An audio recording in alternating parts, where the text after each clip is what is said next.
Cette publication a été réalisée en partenariat entre l'INSEE et la Direction de l'économie, de l'emploi, du travail et des solidarités. La situation de La Réunion s'améliore globalement entre 2008 et 2019, avec notamment une hausse de l'accès à l'emploi et une baisse de la pauvreté.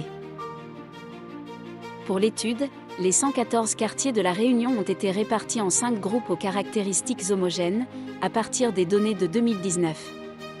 Un premier groupe rassemble 19 quartiers dits « en grande difficulté », dans lesquels une majorité de la population vit en appartement. Un deuxième groupe est formé de 26 quartiers dits « défavorisés », dans lesquels une majorité de la population vit en maison. Un troisième groupe est composé de 15 quartiers dits « vulnérables », avec une population en majorité en appartement. Un quatrième groupe rassemble 38 quartiers dits « plutôt favorisés », avec une population en majorité en maison. Enfin, les 16 quartiers, les plus aisés, constituent le dernier de ces 5 groupes. Ces 5 groupes de quartiers se distinguent selon le niveau d'emploi et de revenus de leurs habitants.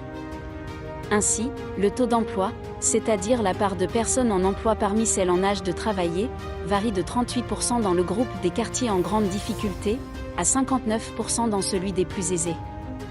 Et le taux de bas revenu, c'est-à-dire la part de la population vivant sous le seuil national de bas revenu, varie de 31% dans le groupe des quartiers les plus aisés, à 65% dans celui en grande difficulté. Depuis 2008, ces 5 groupes n'ont pas évolué de la même manière. En 2008, 10 quartiers étaient dits en grande difficulté et le sont toujours en 2019.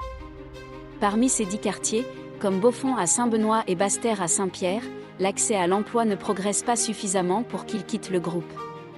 Pour d'autres, il ne s'améliore pas ou même régresse comme pour le centre de Saint-Benoît. Ce dernier fait partie des rares quartiers où la pauvreté augmente entre 2015 et 2019. 9 autres quartiers rejoignent le groupe des quartiers en grande difficulté.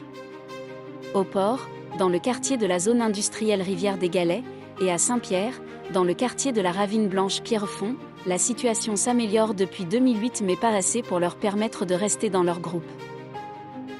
Dans les 7 autres quartiers, la situation ne s'améliore pas voire régresse parfois. Comme à Milleroche, Rivière du Maléo à Saint-André. Ce quartier auparavant plutôt favorisé est en pleine mutation, avec la construction de nombreux logements, principalement des logements sociaux. En 2019, 19 quartiers composent donc le groupe des quartiers en grande difficulté, 10 quartiers qui l'étaient déjà en 2008, et 9 qui les ont rejoints. En 2008, 51 quartiers constituaient le groupe des quartiers défavorisés. La moitié quitte ce groupe soit pour rejoindre les quartiers en grande difficulté, soit pour évoluer vers un groupe plus favorable. Ce groupe rassemble donc 26 quartiers en 2019. En 2008, 6 quartiers constituaient le groupe des quartiers dits vulnérables. Entre 2008 et 2019, 2 quartiers quittent ce groupe, tandis que 11 autres quartiers le rejoignent. Ce qui dessine la composition de ce groupe en 2019 qui rassemble 15 quartiers. Parmi eux, 6 connaissent une évolution défavorable et 5 une évolution favorable. En 2008, 33 quartiers constituaient le groupe des quartiers plutôt favorisés. Entre 2008 et 2019, 10 quartiers quittent ce groupe, tandis que 15 autres quartiers le rejoignent, la plupart suite à une évolution favorable car ils figuraient en 2008 parmi les quartiers défavorisés. Ils sont surtout situés au sud et à l'ouest de l'île, en particulier dans les communes du Tampon, de Saint-Pierre, Saint-Paul et Trois-Bassins. Cette dynamique se conjugue à l'ouverture de la route des Tamarins qui a permis aux habitants d'étendre leur zone de recherche d'emploi. Dans ces quartiers plutôt favorisés, le niveau de vie des habitants augmente fortement car ils sont de plus en plus nombreux en emploi, notamment sur des postes de cadre ou professions intermédiaires. En 2019, ce groupe des quartiers plutôt favorisés rassemble dorénavant 38 quartiers. En 2008, 14 quartiers constituaient le groupe des quartiers les plus aisés.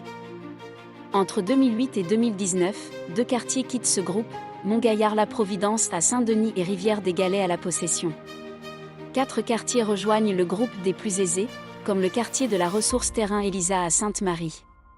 Ici, s'est construit Beau Séjour, où s'installe une population davantage en emploi que la moyenne. Le groupe des quartiers les plus aisés rassemble ainsi 16 quartiers en 2019. C'est ainsi que, de 2008 à 2019, il y a de plus en plus de quartiers favorisés et de quartiers en grande difficulté. C'est dans les quartiers les plus éloignés des centres-villes, où les habitants résident majoritairement en maison, que l'amélioration de la situation entre 2008 et 2019 est la plus forte en termes d'emploi et de revenus. Il s'agit des quartiers dits plutôt favorisés comme Grand-Bois à Saint-Pierre ou les Hauts de l'Étang Salé, ainsi que les quartiers dits défavorisés comme Vincent d'Aux ou Salazie. Ces quartiers plutôt éloignés des centres-villes se densifient. Cependant, ils ne comptent que 13 à 17% d'appartements en 2019, bien moins que les quartiers plus urbains. Dans les quartiers les plus aisés, la situation s'améliore plus modérément. En revanche, la situation stagne dans les quartiers plus proches des centres urbains, où la population vit majoritairement en appartements. Il s'agit des quartiers dits « en grande difficulté » et « vulnérables ». Retrouvez cette publication sur le site insee.fr en version imprimable, en version web avec des cartes détaillées par groupe, mais également en infographie et en vidéo sur YouTube. En particulier, vous trouverez des données détaillées disponibles en téléchargement, permettant de faire un point sur chaque quartier.